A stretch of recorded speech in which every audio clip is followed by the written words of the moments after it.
Hi there, my name's Ed, and I don't know about you, but I'm starting to feel a bit sceptical about Keir Starmer's leadership of the Labour Party.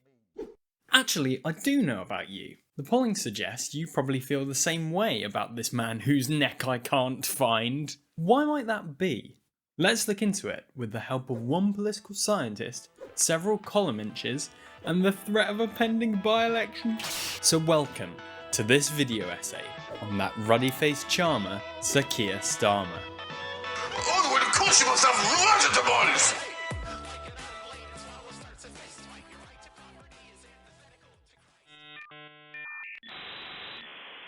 Let's start with the basics. Keir Starmer was elected leader of the British Labour Party on the 4th of April 2020, taking over from Jeremy Corbyn following the, let's say, disappointing election result in 2019.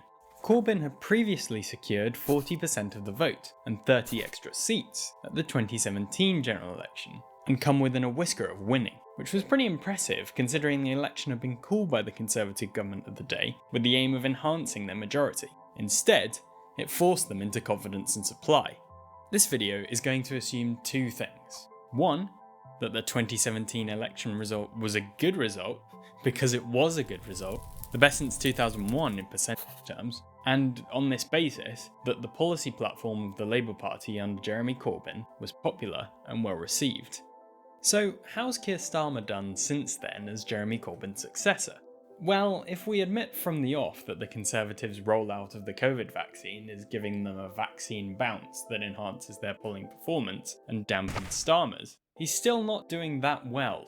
Most notably, he's presided over the Hartlepool by-election, where Labour lost a seat in the House of Commons. That loss came off the back of a lacklustre Labour campaign where they recruited a man no one likes, pretended to enjoy nursing a pint in the cold, and recruited a man everyone hates to follow around the man no one likes. Now, pretending to enjoy a pint is far from ideal, but recruiting Peter Mandelson was risky business. You see, Mandelson was a spin doctor under Tony Blair, the Labour leader to last win not one general election, but three. Blair handpicked Mandelson to handle media and communications, and he earned the nickname of the Prince of Darkness as a close friend to Blair while also acting as an MP for the very constituency he helped Starmer lose.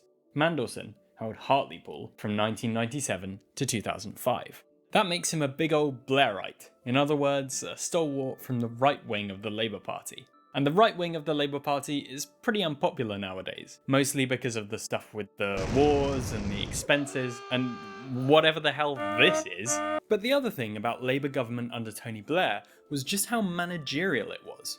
As opposed to the welfare spending and nationalisation voters had grown to accept and then reject from Labour in the 20th century, 21st century Labour promised tweaks around the edges, nips and tucks to the bloated bureaucracy of Great Britain, and a whole heap of regulation to hold it all in place.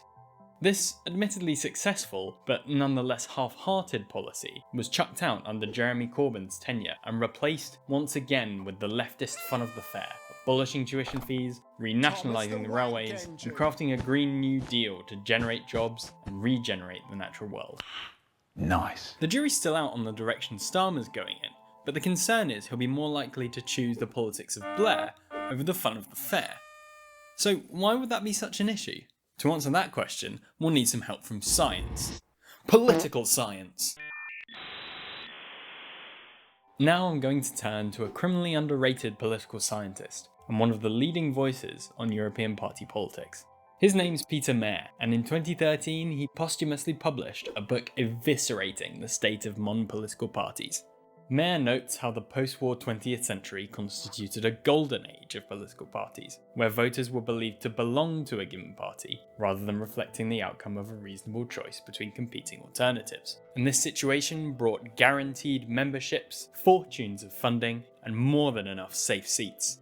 Voters chose their party as an expression of identity and commitment. As Mair says, closed political parties were built on a foundation of closed social communities. In this period, European democracy became synonymous with party democracy. It was at once government by the people and government for the people, representation and governance in one. However, into the 60s and 70s, these core voter constituencies began to fragment, and so, to receive the same percentage of the vote as before, parties had to appeal towards a broader range of people. And the tendency towards the decline of socio-economic identities was sped up by the decline in socio-economic policymaking. Most Western governments gave away their ability to set interest rates following the Bretton Woods crisis in the United States, effectively dishing monetary policy for good. At the same time, right and left-wing governments alike seemed to be falling in line behind the neoliberal orthodoxy, lower rates of income tax, and tighter public purses, as epitomised by Margaret Thatcher, and whatever the hell this is. But not only did this period bring new orthodoxies, it also presented new challenges outside the purview of single parties or even countries, such as deindustrialisation, social stratification, and of course climate change. So as the spectrum of issues politicians could actually tackle shrank, the voter pool was growing. As Mair put it, leaving most of the mainstream protagonists chasing more or less the same bodies of voters with more or less the same suasive techniques. So Mair recognised three key changes in political parties since the Golden Age ended. That parties have moved from being dependent on their members, donors, and affiliated organisations for support to being more reliant on state subsidy, both indirectly through tax-deductible contributions and directly through government funding. Secondly, parties are now subject to a regulatory framework that increasingly positions them as part of the state. Parties have to be registered, not just to be able to campaign and run for office, but also to receive the aforementioned funding. And any party engagement through means of communication also has to be regulated. Finally, Mair noted that in discourse there had been a shift towards governing or waiting to govern, as opposed to leading an opposition. The two largest parties discuss a thin window of popular issues in similar tones, while, as Mair put it, opposition, when structurally constituted, now increasingly comes from outside conventional party politics, whether in the form of social movements, street politics, popular protests, boycotts, and so on. Off the back of this broader trend, Mair set out his own 5 criteria for party government, synthesising from the literature of the time. And each of these 5 conditions has collapsed as the Golden Age ended. 1. The nature of control is placed increasingly in doubt by the presence of coalitions in countries with proportional systems, as voters fragment, or governments elected with less than half of the vote, in majoritarian systems like the UK. 2. Political leaders are increasingly chosen from outside of parties, according to their support in the media, as opposed to their support from the party itself. 3. The ability of parties to offer clear alternatives from one another has been reduced through an opposition of form rather than of content, a superficial opposition that is pleasing to spectators but often lacking in meaning. 4. The rise of the regulatory state means fewer and fewer choices are actually being made by parties, or, as Mair put it, a greater resort to delegation and depoliticisation. 5. The degree to which the executive can be held accountable is muted by what's already been mentioned in number 4 and number 3. And that takes us up to around about 2010. The third way politics, popularised by leaders like Clinton and Blair, had grown up around this as a means of superseding ideology and partisanship as forces in policymaking, and they'd captured political parties of left and right alike. This generated what Mair called the politics of depoliticisation, moving more and more decision-making over to ostensibly non-partisan bodies and binding rules which deny discretion to the government of the day. When Gordon Brown was ousted from power in 2010, he was still using those kinds of politics.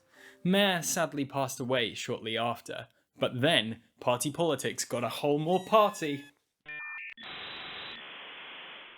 With his fun of the fair, Jeremy Corbyn took everything Mair had said about party politics and kick-flipped it down a manhole cover. One phrase Mair used quite a lot, in fact, it's on the cover of this damn book, was the hollowing out of political parties. Politicians emptying into the state apparatus, and members emptying into the crowd. But Corbyn reversed both halves of this trend for the Labour Party. He massively increased party membership, from just under 300,000 when he became leader to a peak of 580,000 in 2019.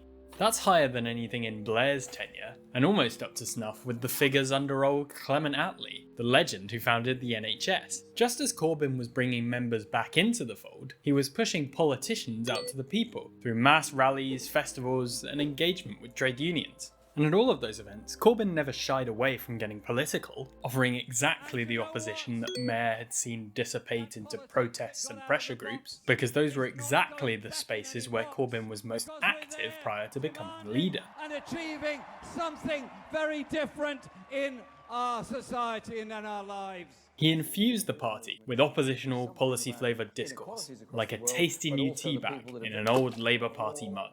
Now, you might be inclined to argue that Corbyn also favoured the politics of opposition because he belonged to an old style of politics, from before the age of depoliticisation, where left was left and right was right, and make a U-turn where possible.